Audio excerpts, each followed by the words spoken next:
के मिले न मुक्ति मार्ग। शिव देवों के देव है, शिव शक्ति प्रतिरूप। शिव अभिषेक अमोघ है, हरता दुर्धर पाप। शिव पूजन मन से हरे, कोटि जन्म संताप। पुण्य संपदा और धन, शिव स्तुति प्रणाम। बेलपत्र हरता सदा, दैहिक दैविक ताप। गुरुओं के भी गुरु हैं, शिव है मूलाधार। मन वांछित पूरित करे, शिव की शक्ति अपार। बोलिए महादेव की जय, बम भोलेनाथ की जय। सावन का महीना और भगवान शिव की पूजा करने से जल्दी प्रसन्न होते हैं भोलेनाथ और अपने भक्तों पर विशेष कृपा बरसाते हैं। मनोकामनाओं की पूर्ति का महीना है सावन का महीना, और इस महीने में कोई भी व्रत करना इसका फल शून्य नहीं होता। वार प्रणाली के अनुसार सोम अर्थात चंद्रमा को हम हिमांशु कहते हैं। हिमांशु का अर्थ क्या होता है? बर्फ की तरह ठंडा और कर्पूर की तरह उज्ज्वल। और चंद्रमा की पूजा भी स्वयं परमेश्वर शिव को समर्पित होती है, क्योंकि चंद्रमा का निवास भी भुजंग भूषण शिव के मस्तक पर ही है। और श्रावण मास के नक्षत्र के स्वामी चंद्रमा हैं और चंद्र के स्वामी स्वयं शिव है। इसलिए शास्त्रों में शिव को चंद्रशेखर और चंद्रमौलेश्वर कहकर भी संबोधित किया गया है। और जब हम दाम्पत्य जीवन की बात करते हैं तो दाम्पत्य जीवन में चंद्रमा और शुक्र ग्रह इनका अत्यधिक महत्व होता है। शुक्र अगर भोग और विलासिता का ग्रह है तो चंद्रमा मन और प्रेम का ग्रह है। और सुखी दाम्पत्य जीवन के लिए शरीर के आकर्षण को बनाकर रखने के लिए पति पत्नी के बीच आपसी अंडरस्टैंडिंग और पारस्परिक प्रेम का होना अत्यधिक आवश्यक है। और साथ ही साथ शिव जी की पूजा करते हैं तो आपका दाम्पत्य जीवन विशेष रूप से बहुत ही चमत्कारी हो जाता है। इस भी जातक की कुंडली में चंद्रमा का मूल स्थान चौथा घर हो, घर और गृहस्थी को दर्शाता है। और चंद्रमा का उच्च स्थान व्यक्ति की कुंडली का दूसरा घर होता है जो सुख और धन को दर्शाता है। और चंद्रमा का पक्का घर व्यक्ति की कुंडली का 7वां स्थान होता है जो प्रेम, भोग, प्रणय और दाम्पत्य को दर्शाता है। तो सावन महीने में अब हम बताएंगे आपको कुछ ऐसे उपाय, विशेष उपाय जिसको करके आप अपने दाम्पत्य जीवन में मधुरता ला सकते हैं। दाम्पत्य जीवन में अगर मैरिड लाइफ, पहली बात है आपकी शादी नहीं हो रही तो वो आपकी शादी के योग बनने लगते हैं। अगर शादी के योग बने हुए हैं, शादी में अड़चने आ रही है तो वो दूर होते हैं। शादी हो गई है तो पति पत्नी में आपसी मिसअंडरस्टैंडिंग्स है वो दूर होती है। ससुराल वालों से आपके जीवन में कठिनाइयाँ आ रही है तो वो दूर होती है। साथ ही साथ अगर पति पत्नी की डिवोर्स तक की नौबत पहुँच गई है तो वो भी कठिनाई दूर होती है। तो जिस भी व्यक्ति के दाम्पत्य जीवन में या मैरिड लाइफ में समस्याएं हैं या मैरिज को लेकर के समस्याएं हैं, पति पत्नी के बीच में प्रेम की कमी है, गृहस्थी की गाड़ी कहीं ना कहीं से पटरी पर उतर गई है, तो इसके लिए सर्वश्रेष्ठ है सावन का सोमवार। सावन का सोमवार शिव जी की विशेष उपासना का दिन और खासकर सावन का दूसरा सोमवार आ रहा है। इस दिन गौरी और शंकर को समर्पित है। मैंने लास्ट वीडियो में भी आपको बहुत सारे उपाय बताए हैं सावन के दूसरे सोमवार को। और स्पेशली अगर आप चाहते हैं कि आपके पति या पत्नी से आपकी दूरियां समाप्त हो या फिर अच्छी है अभी भी और आप चाहते हैं कि आगे गाड़ी इसी तरह से पटरी पर चलते रहे, तो आपको गौरी शंकर यानी दोनों पति पत्नी की पूजा करनी चाहिए। आपको बता दूं 2 अगस्त को सावन का दूसरा सोमवार पड़ रहा है और इस दिन भगवान शिव की पूजा का विधान है। भोलेनाथ के नाम से आप चाहें तो व्रत रख सकते हैं। इनका व्रत 3 प्रहर का होता है यानी प्रदोष काल तक व्रत किया जाता है। इसके बाद आप एक समय या तो फलाहार ले सकते हैं या अनाज खा करके व्रत कर सकते हैं। इससे आपके जीवन की सभी परेशानियां दूर होगी, जीवन में खुशहाली आती है। और आज मैं आपको बताऊंगी विशेष रूप से एक उपाय जो सावन के दूसरे सोमवार या किसी भी सोमवार को आप करते हैं तो आपकी भक्ति से प्रसन्न होकर भोलेनाथ वैसे भी आपके सभी संकट को दूर करते हैं। जीवन में आ रही सिर्फ विवाह की नहीं, नौकरी हो, धन संबंधी समस्याएं हो, सभी परेशानियां आपकी दूर होती है।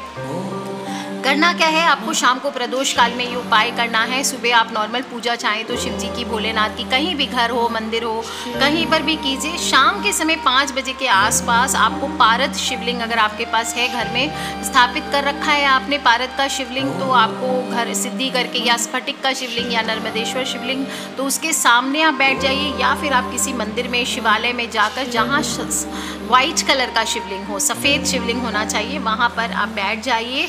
और इस इस उपाय को करते समय आपको मन को बिल्कुल एकाग्र रखना चाहिए और पूरा ध्यान गौरी और शंकर के युग्मित स्वरूप पर आपको लगाना चाहिए।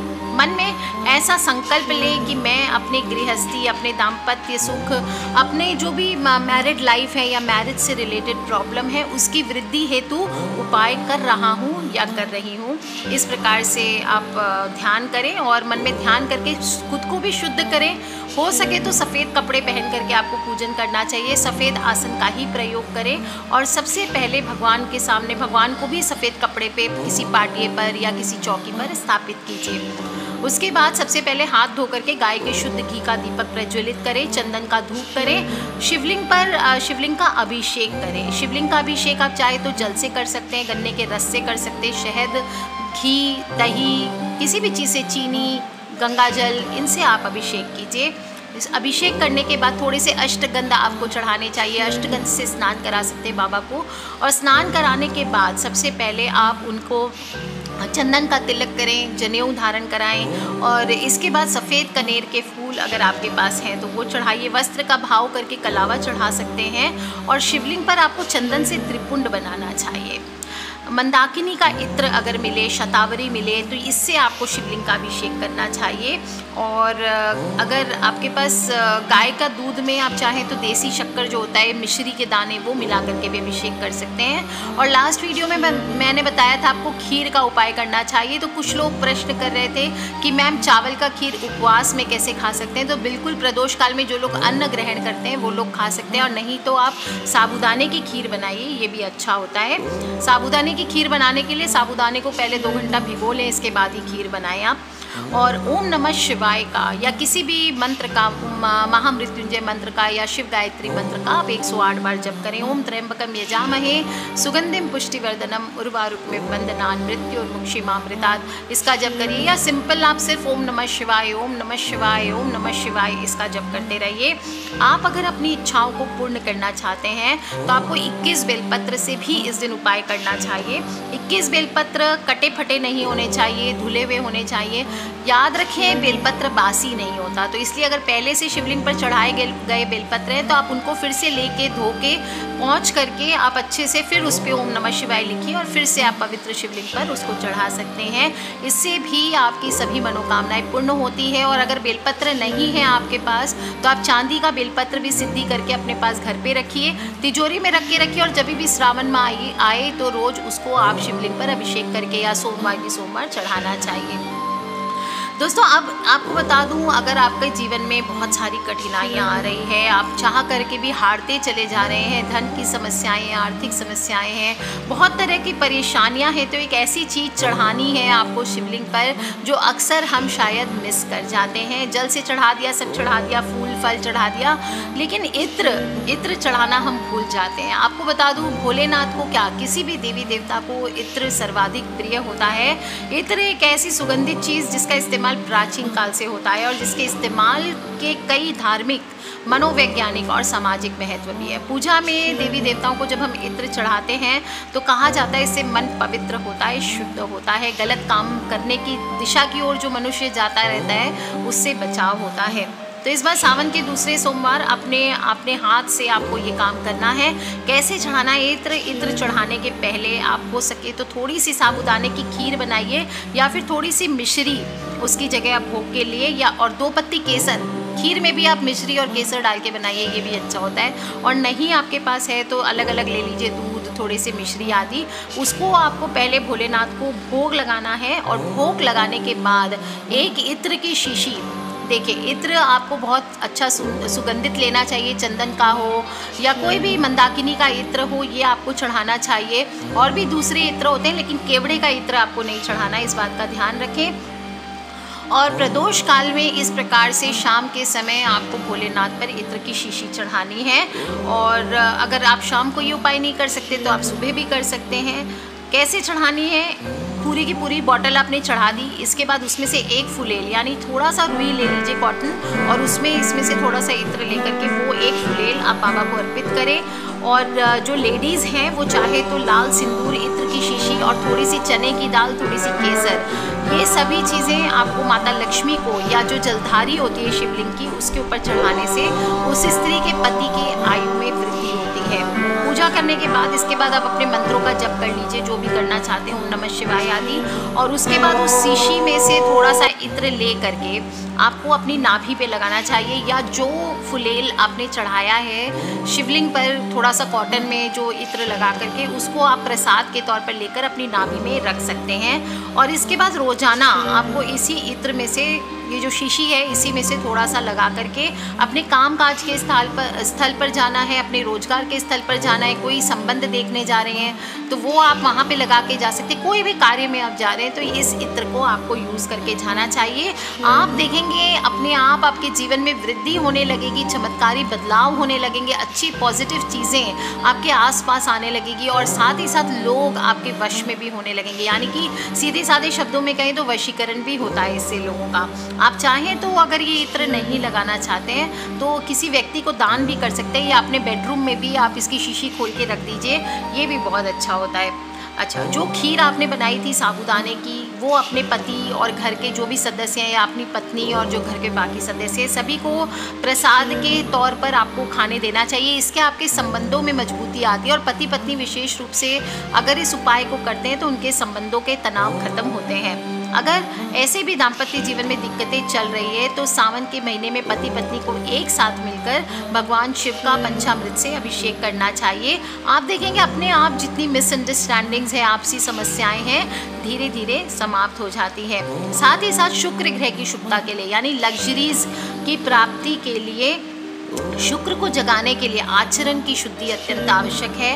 तो अगर आप अपने व्यवहार को अच्छा नहीं रखते हैं, आप इधर उधर घूमते रहते हैं, दूसरों के प्रति आकर्षित रहते हैं और साथ ही आप ये उपाय कर रहे हैं और पति पत्नी से संपर्क बना के रखना चाहते हैं तो ये कार्य आपके लिए वर्क नहीं करेगा। आप किसी एक के प्रति डेडिकेटेड हो और फिर ये उपाय करेंगे तो ही ये काम आपके लिए कार्य करेगा।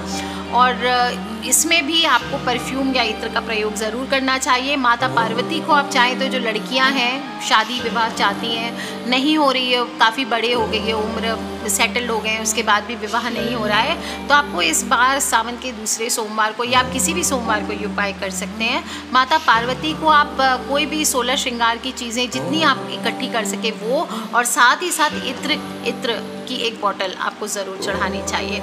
इस उपाय से आपके जीवन में जो भी नयापन आने का होगा या जो भी मनुष्य प्रवेश करने का होगा, एक सात्विक आपको हस्बैंड मिलेगा और साथ ही साथ आपके घर में धन समृद्धि ये भी बरकरार रहती है। आप चाहते हैं, कुछ लोग चाहते हैं कि बरकत नहीं होती है। काफ़ी लोग कहते हैं कि मैम धन तो आता है हमारे पास बहुत सारा, लेकिन पैसा बचता ही नहीं है, पता नहीं कहाँ चला जाता है। तो ऐसे में मैं हमेशा आपको पर्स का उपाय बताती हूँ, या फिर तिजोरी में आप ये जो इत्र है, इस इत्र की शीशी को आप खोल करके तिजोरी में रख दीजिए। हर समय जैसे परफ्यूम परफ्यूम होता रहेगा वैसे वैसे आपके धन में बढ़ोतरी होती रहेगी। और साथ ही साथ आप चाहें तो अपने पर्स में भी इस परफ्यूम को यूज़ कर सकते हैं। कैसे यूज़ करेंगे? कोई भी ब्राउन कलर का पर्स, ब्लैक पर्स यूज़ नहीं करना चाहिए, ब्राउन पर्स यूज़ कीजिए और 10 रुपये के 2 नोट ले लीजिए, चाहे तो 20 के ले लीजिए, और 2 नोट लेकर के चंदन का इत्र आप बाबा को चढ़ाइए इसी प्रकार से, और फिर उन नोटों पर ये इत्र को लगा करके रखिए। पर्स में आप देखेंगे हमेशा बरकत बनी रहेगी। और चाहे तो थोड़ा सा इत्र लेकर के रेगुलर रूप से संडे की संडे कीजिए, मंडे की मंडे कीजिए, अपनी तिजोरी में छिड़कते रहिए इत्र, इससे भी आपके जीवन में बरकत आती है। अगर आपको धन का नुकसान ज़्यादा होता है, अक्सर पैसा आता है नुकसान हो जाता है बार बार, तो सावन के किसी भी मंगलवार को आप किन्हीं 7 सुहागन स्त्रियों को, अपनी पत्नी, अगर आप पुरुष हैं तो आप अपनी पत्नी के माध्यम से, और अगर आप स्त्री हैं तो आप खुद से दे सकती है। इत्र आपको 7 सुहागनों को दान में करना चाहिए। चढ़ा लीजिए बाबा पर अभिषेक करके, इसके बाद आप 7 सुहागनों को दान कीजिए। इस प्रयोग से भी तत्काल लाभ मिलता है। अगर आप ऑफिशियल सोचते हैं कि ऑफिस में मेरा रुआब रहे, मेरे कोलीग्स हैं मुझसे कम्पीट ना करें, मुझसे जलन भावना ना करें, मेरी उन्नति में बाधक ना बने, प्रभाव डालना चाहते हैं, तो आपको मोगरा, रात रानी या चंदन का इत्र भोलेनाथ पर चढ़ा करके आपको यूज़ करके अपने ऑफिस में रोज़, जैसे मैंने बताया, नाभि पर एक फुलेल लगा करके जाना चाहिए। ये आपके लिए देखेंगे बहुत इम्प्रेसिव वाली चीज़ होगी, आपके इंप्रेशन को बढ़ाएगा, आपकी पर्सनैलिटी को बढ़ाएगा और लोग आपकी बात मानना शुरू करेंगे। साथ ही साथ आपसे जलना भी बंद कर देंगे। इसके अलावा जो भी शादीशुदा जोड़ा है वो सावन के किसी भी सोमवार को भगवान शिव और माता पार्वती पर चावल की खीर चढ़ाकर, साथ में जैसे मैंने साबूदाने की खीर बताई तो उसकी जगह चावल की खीर बना करके भी इस उपाय को कर सकते हैं। कुछ लोगों को राहु की महादशा होती है। अक्सर आप देखेंगे जो लोग बेबुद्धि वाले काम करते हैं, अक्ल के बिना काम करते हैं, या फिर कहते हैं राहु का सिर नहीं होता है ना, तो फिर राहु की हरकतों को शांत करने के लिए जल में चंदन का इत्र डाल करके आपको भोलेनाथ पर रोज आपको नहाना चाहिए। इससे कुछ हद तक राहु आपके जीवन में शुभ प्रभाव देने लगेंगे। और हमेशा ध्यान रखें कि आपका बाथरूम है, टॉयलेट है, वो साफ सुथरा रहे। इसका प्रभाव घर के अन्य जो सदस्य होते हैं उस पर भी पड़ता है और आपके ऊपर भी कठिनाइयाँ बढ़ जाती है। राहु का अशुभ प्रभाव आपके जीवन में आता है। आपको चमेली का तेल या चमेली के इत्र को लेकर के पीपल के पेड़ की भी सोमवार के दिन पूजन करनी चाहिए। इससे भी इस नक्षत्र के जो लोग होते हैं उनको निश्चित रूप से लाभ मिलता है। दोस्तों, सावन का महीना है, शारीरिक समस्याएं भी दूर होती है। लंबी समय से अगर आप किसी बीमारी से ग्रस्त हैं तो हर रोज़ एक लोटे में थोड़ा सा जल ले लीजिए, उसमें काले तिल और 1 बूंद इत्र डाल करके शिवलिंग का अभिषेक करिए और बाद में उसका जो जल है वो ले करके अपने सारे शरीर पर आपको लेप करना चाहिए। अगर आपकी आर्थिक स्थिति सही नहीं है, आपके ऊपर कर्मों का बोझ बढ़ा हुआ सा है, आर्थिक समस्या से राहत चाहते हैं, धन संबंधित समस्याएं लगातार आपके जीवन में लगी रहती है, तो आपको अनार के जूस में 2 बूंद चमेली का तेल या चमेली का जो इत्र है वो डाल करके बाबा का अभिषेक करना चाहिए। इससे भी आपको धन संबंधित समस्याओं से मुक्ति मिलती है। और अगर व्यवसाय में हानि का सामना करना पड़ रहा है तो शिव मंदिर में जाकर दूध जल में इत्र डाल करके चढ़ाइए और रुद्राक्ष की माला से वहीं बैठ करके ओम सोमेश्वराय नमः इस मंत्र का आप 108 बार पाठ कर सकते हैं, या फिर दारिद्र्य दहन शिव स्तोत्र का पाठ कर सकते हैं। इससे आर्थिक लाभ की प्राप्ति होती है। छोटे छोटे उपाय मैंने बताए हैं दोस्तों। अगर जीवन में परेशानियां खत्म होने का नाम नहीं ले रही है तो पानी में थोड़ा सा इत्र डाल करके आप सोमवार के दिन कहीं पर थोड़ा सा नमक डाल दीजिए, थोड़ा सा इत्र डाल दीजिए और 1 गिलास पानी लेकर के आप उस स्थान पर अपने घर में रख दीजिए, जैसे कि ड्राइंग रूम, जहाँ पर आपके परिवार के लोग एक साथ ज़्यादा समय व्यतीत करते हैं। और अगले दिन सुबह, ये आपको रविवार को ही कर देना है, रविवार को सुबह आप इस तरह से ग्लास में थोड़ा सा सेंधा नमक और थोड़ा सा इत्र डाल करके रख दीजिए अपने ड्राइंग रूम में या जो भी रूम में बैठते हैं सभी लोग। और फिर सोमवार को सुबह शिवलिंग पर इस जल को आप चढ़ा दीजिए सबसे छुपा करके। और अगर कहीं शिवलिंग नहीं है या शिवजी नहीं है तो आप किसी नाली में इस जल को डालिए। ऐसा करने से आपके जीवन की सारी परेशानियां धीरे धीरे खत्म हो जाती है। दोस्तों, धनवान बनने के ज़बरदस्त उपाय हैं, बहुत ही असरदार उपाय हैं। और आप धन संबंधित परेशानियों से छुटकारा पाना चाहते हैं तो आपको इस बार जाकर के सोमवार को ये इत्र का उपाय ज़रूर करना चाहिए। साथ ही साथ थोड़ा बहुत दान पुण्य भी करें, क्योंकि भोलेनाथ उनसे बहुत प्रसन्न होते हैं जो जीवों की सहायता करते हैं, जीवों की रक्षा करते हैं। तो ऐसे में किसी तालाब पर जाकर आप मछलियों को आटे की गोलियां खिला सकते हैं, गऊ को हरा चारा खिला सकते हैं। ऐसा नियमित रूप से करने से भोलेनाथ की कृपा अपने आप आपके ऊपर बरस सकती है। और विशेष रूप से आप बैल को हरा चारा खिलाइए, नंदी बैल जो होते हैं उनका स्वरूप मान करके उन्हें हरा चारा खिलाइए, तो आपके जीवन के संकट अपने आप दूर होते रहते हैं। गरीबों को भोजन कराइए, इससे कभी भी आपके घर में अन्न धन की कमी नहीं होगी। दान दक्षिणा करते रहिए दोस्तों। और देखिए, सावन का ये सोमवार और विशेष रूप से जो छोटे छोटे बहुत ही उपाय मैं आपको बताती हूँ या टोटके इन्हें आप कह सकते हैं, इनको ज़रूर अपनाइए, क्योंकि ये कुछ नहीं करते हमारे जीवन में। हमारा जीवन की गाड़ी जो अटक गई है कभी कभी, उसको स्पीड अप करते हैं और हमारे जीवन को आगे बढ़ाने में कैटलिस्ट का काम करते हैं। तो कर लीजिए उपाय दोस्तों और खिलखिलाते रहे, मुस्कुराते रहे। सावन का महीना है, भोलेनाथ में रमते रहें, उनमें जितना हो सके आपसे कुछ जल चढ़ा सके ना चढ़ा सके, आप कम से कम उनसे ध्यान मग्न होकर के एकजुट होइए, शिव में विलीन होने की कोशिश कीजिए और ओम नमः शिवाय का ज़्यादा से ज़्यादा गुप्त रूप से जप कीजिए। कर लीजिए उपाय दोस्तों, खिलखिलाते रहे, मुस्कुराते रहे। अपने फ्रेंड्स, फैमिली, मम्मी पापा, भाई बहन, बच्चे सभी लोगों से इसे शेयर ज़रूर कर लें, क्योंकि हमें नहीं पता कौन सा उपाय कब किसकी लाइफ बदल दे। Love you all friends, take care. जय माता दी, बम बम भोलेनाथ की।